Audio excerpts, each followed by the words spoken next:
Carro recheado de droga. Apreensão de 700 quilos de maconha foi na BR-060, perto de Rio Verde. O motorista foi preso.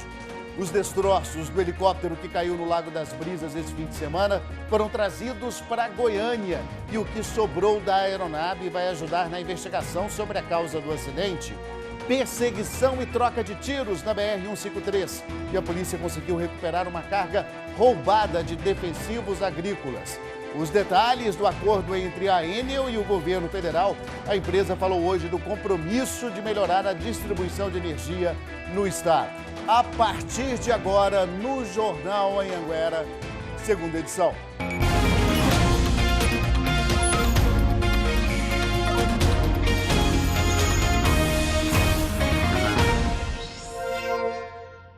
Muito boa noite para você, 7 horas e 20 minutos, estamos ao vivo com as principais notícias da sua cidade e da sua região aqui no Jornal Anhanguera. Começamos falando da polícia que prendeu um homem com um carro que estava recheado, lotado de maconha. Isso foi na BR-060, na região de Rio Verde, não tinha mais espaço para tanta droga. Vou chamar a Lara Leão, então, ao vivo de Rio Verde. Lara, boa noite para você. Difícil até saber como é que esse motorista estava dirigindo o carro, né? Boa noite, Luciano. Boa noite a todos que acompanham a gente. Eu não sei como que esse motorista estava conseguindo dirigir. Tinha tanta droga dentro do carro que mal dava para ver o painel e os bancos.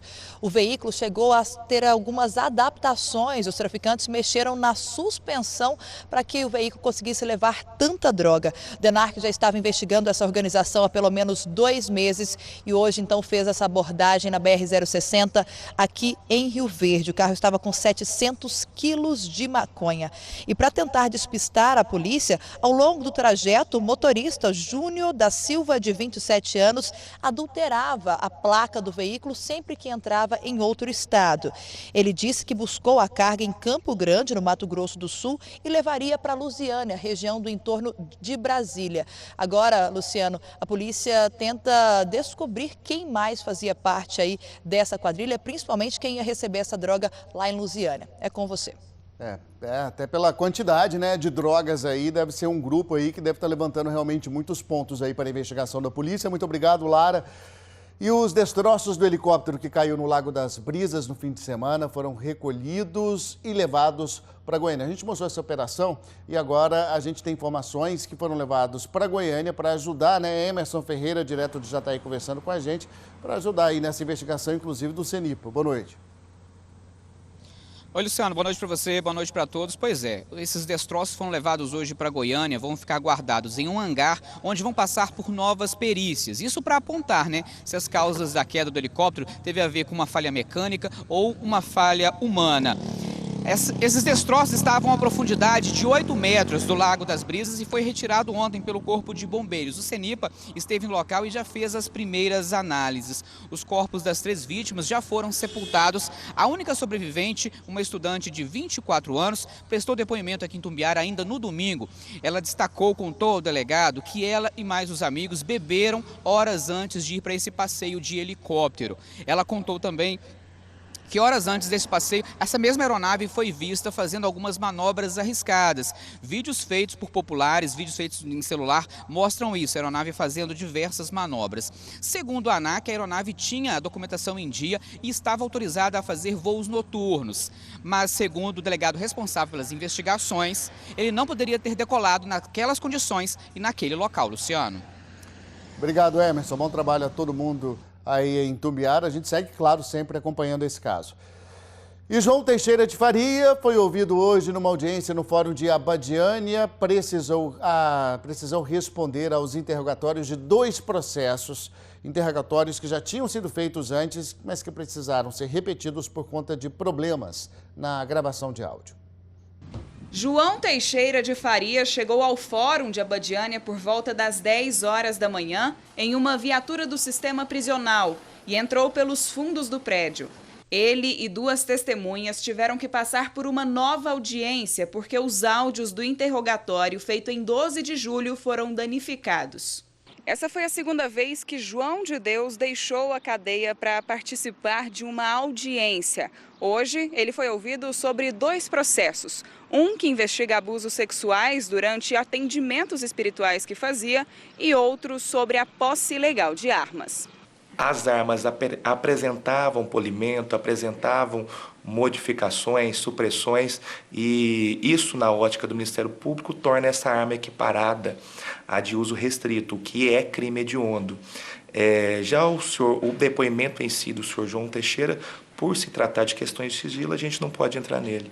A audiência durou 4 horas. Segundo a defesa do réu, ele voltou a negar os crimes. O seu João, ele exerceu o seu direito de defesa no processo, ele explicou, tirou as dúvidas que a magistrada tinha.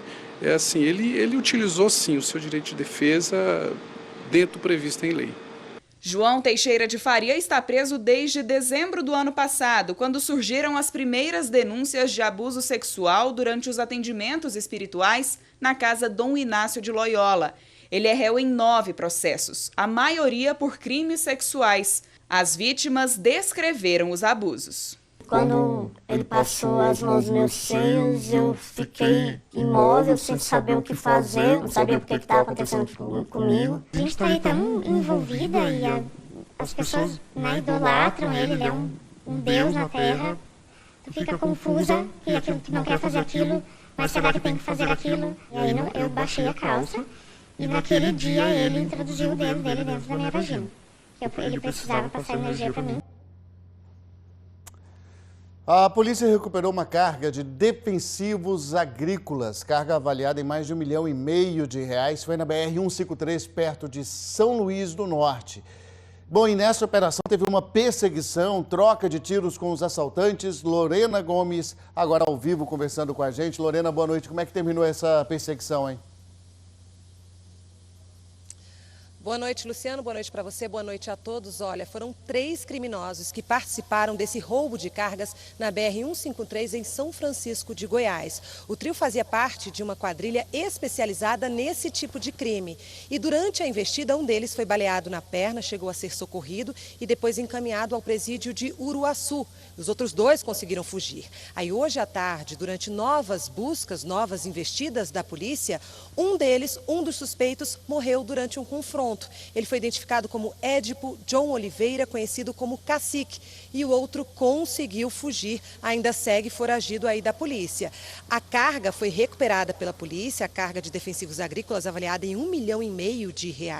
Segundo a PM, o motorista foi obrigado a dirigir até São Luís do Norte. Lá ele conseguiu apertar no botão de alarme da empresa que faz rastreamento da carga. E aí foi essa empresa que entrou em contato com a polícia. O motorista não teve ferimentos, nada sofreu. Agora as buscas continuam, Luciano, para conseguir encontrar esse terceiro suspeito. Luciano.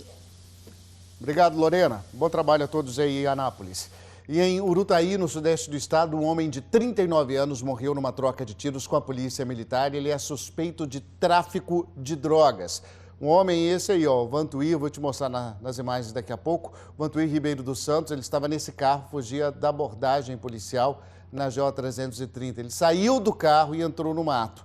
Segundo a PM, Vantuir atirou contra os policiais, aí as imagens da arma, né? Os policiais reivindicaram, ele morreu no local. Os militares apreenderam 7 quilos de maconha e um revólver que estava com esse homem. Detalhe, no carro que o suspeito abandonou na J330 estava uma criança de 12 anos, filha dele. A menina mora com a mãe em Goiânia, que foi buscá-la hoje à tarde no Conselho Tutelar.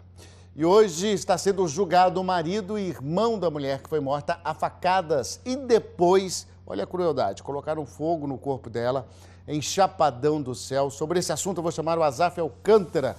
Azaf, muito boa noite. Como é que está aí esse julgamento aí que já está durando o dia todo desse crime que repercutiu muito aí na região sudoeste?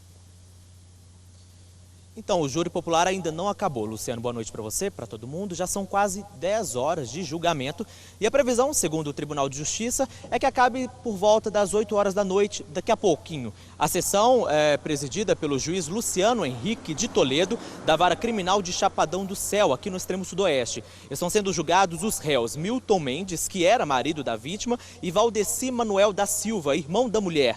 Eles são acusados de matar a facadas a Lindalva Maria da Silva, de 30 39 anos e depois colocaram o corpo em um carro e atearam fogo. O crime foi em Chapadão do Céu em agosto de 2014. Segundo as investigações, o marido matou a mulher por ciúmes. Eles viviam juntos há quase 11 anos.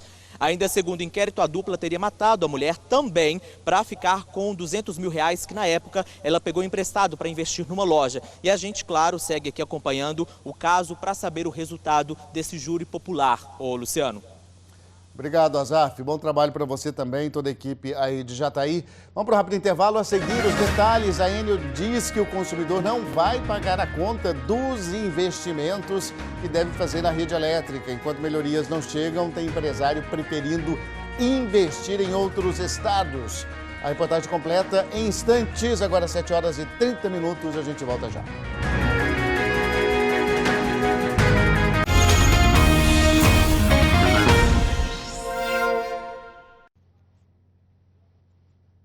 7h31. A Enel se comprometeu a fazer novos investimentos para melhorar a distribuição de energia elétrica aqui no estado. E hoje a companhia deu detalhes das ações que vai fazer nos próximos 3 anos. Só que enquanto isso não acontece, tem empresário que prefere investir em outros estados. Esse galpão de uma empresa de logística em Aparecida está pronto para receber mercadorias há 8 meses. Não funciona por falta de energia.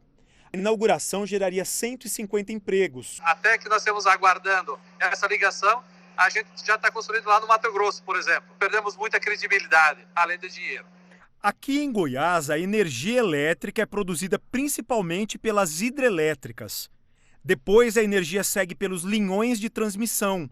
Esse serviço é responsabilidade da CELG, que ainda pertence ao Estado. O trabalho da Enel começa a partir do momento em que a energia chega às 347 subestações que existem em Goiás. O papel da empresa é levar a energia com qualidade até o consumidor final. Mas o número de clientes que reclamam cresce a cada ano. Em 2018, foram mais de 108 mil queixas na agência reguladora. A Enel reconhece que os serviços ainda precisam melhorar muito, mas alega que quando comprou a parte da CELG que distribuía a energia, que pegou uma empresa muito sucateada, que foi preciso começar quase do zero, e que por esse motivo os clientes não perceberam as mudanças, mesmo com os investimentos que já foram feitos. Nas mãos do Estado, os investimentos eram de 200 milhões por ano, segundo a Enel.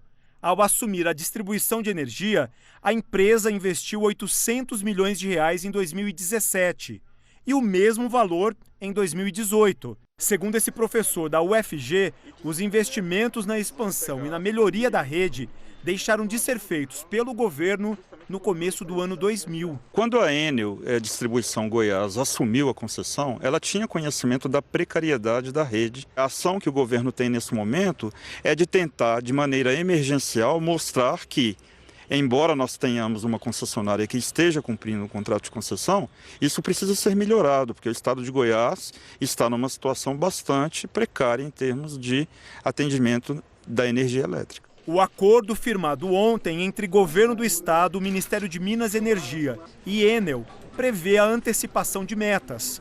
Construir 17 novas subestações, reformar e ampliar outras 130 que já existem, atender os 21 mil pedidos de ligação na zona rural, e isso até 2022. Hoje nós temos um plano bastante robusto que vai dar o conforto para a população.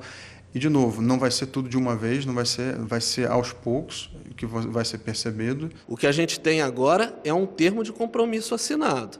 Nós precisamos garantir que esse plano saia do papel e consiga ser implementado nas datas acordadas. E, para isso, a gente trouxe para junto do Estado o Ministério de Minas e Energia e principalmente a ANEEL, que tem a prerrogativa de fiscalizar. A ANEEL não respondeu sobre como vai ser fiscalizado o cumprimento desse acordo. Sobre a falta de energia no galpão de logística, a Enel disse que vai entrar em contato com a empresa para resolver esse caso. Falar de festa, de comemoração, em Umas parou para receber o peão goiano que ganhou o rodeio de Barretos.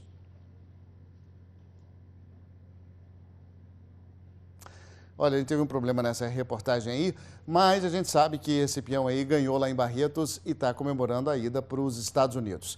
Enquanto isso, vou te falar sobre as queimadas, o perigo, além dos prejuízos para o meio ambiente, são também um risco para quem tenta apagar o fogo. Em Anápolis, o atendimento a bombeiros e brigadistas com queimaduras aumentou 46% neste ano. O Guilherme teve as mãos, braços, pescoço e todo o rosto queimado quando foi combater um incêndio na usina onde trabalha em Quirinópolis, há 2 semanas. Segundo o pai, ele estava em cima do caminhão-pipa e ficou preso em meio às chamas. Ele escapou, por um milagre de Deus. O jovem de 18 anos está internado na UTI do Hospital de Queimaduras de Anápolis. O que chama a atenção é que o Guilherme é brigadista, mas estava há apenas 15 dias no cargo. O diretor do hospital explica que casos como esse têm se tornado comuns. Pacientes queimados no combate ao incêndio em lotes baldios e em zonas rurais. O número de atendimentos na unidade aumentou 46% em relação ao ano passado. Um alerta real. Neste fim de semana, em Goiânia, o fogo que começou em um lote baldio atingiu a caixa d'água da casa da dona Olga. A minha irmã começou a passar mal, aí eu não sabia se acudia ela, se chamava o bombeiro. Em Goiás, já foram mais de 4.000 registros de incêndios em vegetação só este ano. Aqui em Anápolis, 30% deles foram apenas no mês de agosto. Com tantos casos assim, o Corpo de Bombeiros alerta. Mesmo quem tem treinamento precisa se cuidar. E sabe qual é o principal vilão na hora do combate? O vento. O fogo pode provocar uma armadilha de você estar combatendo, o vento virar por causa do deslocamento do ar quente, cercar e não ter para onde correr. O meu filho está passando, eu não desejo para ninguém do mundo que passe o que eu estou passando nesse momento. Pois é, e para amanhã tem uma pequena possibilidade de chuva em Goiás por causa do choque da umidade que vem lá do norte do país com o calor aqui no centro-oeste.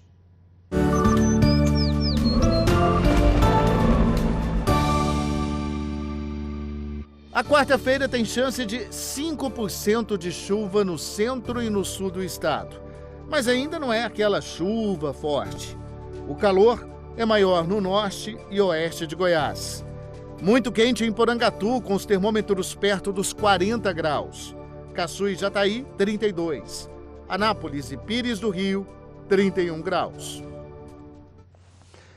Agora sim, vamos ver a reportagem sobre o campeão goiano do rodeio lá em Barretos. Todo mundo foi para frente de casa para dar um abraço no campeão Daniel Batista, de 20 anos. Depois, uma carreata seguiu com o caminhão dos bombeiros para homenagear o campeão. Daniel, que aos 11 anos já adorava montar no touro, sonha agora em ser campeão mundial. Nunca desisto do sonho e desse o máximo, que tudo que eu ia fazer era pensando em rodeio e dei meu máximo.